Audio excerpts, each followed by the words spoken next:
СДСМ поднесе кривична пријава против премиерот Христијан Мицкоски и испратија писмо до ЕУ по неговата изјава дека имал чувство дека ќе се гонат поранешни високи функционери од опозицијата. Побара обвинителството веднаш да го повика Мицкоски на распит. Сметаат дека ја загрозил нивната сигурност и ја злоупотребил службената положба.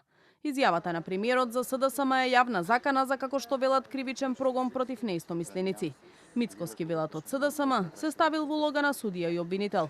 Бараат и итна реакција од европските институции преку писмото испратено до Унијата. Видовме дека денеска на премиерот му се појачуваат чувствата за политички прогон на неистомислениците и тоа ни е уште еден доказ дека ова што денеска го правиме со пријавата е вистинска работа која што треба да ја направиме.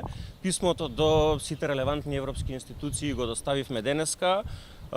Наша обврска беше да ги известиме сите релевантни европски организации за тоа што се случува во Македонија. Очекувам и од јавното обвинителство да постапи, да го повика премиерот на распит и да ги испита неговите чувства. Краток коментар за писмото упатено до ЕУ во одговор на новинарско прашање даде и премиерот Христијан Мицкоски. Секој има право да си се допишува и да си праќа писма. Но моите чувства се посилни. Во меѓувреме од СДСМ и натаму бараат враќање на екс-премиерот Никола Груевски во земјава. Обвинуваат дека власта намерно ја одолговлекува постапката за екстрадиција, оставајќи му простор за ново бегство. Според нив, овој пат во Русија или Белорусија.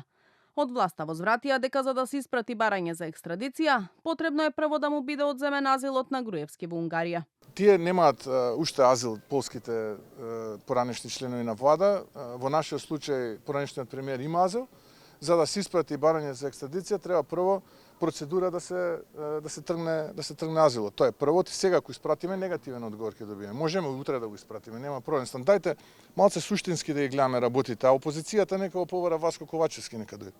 На поранешниот премиер Груевски му преостануваат над 10 години затворска казна, 9 години за случајот Плацеви наводно и 1 година и 6 месеци за насилствата во Центар, откако предметите ТЕНК, ТНТ и траекторија му застареа.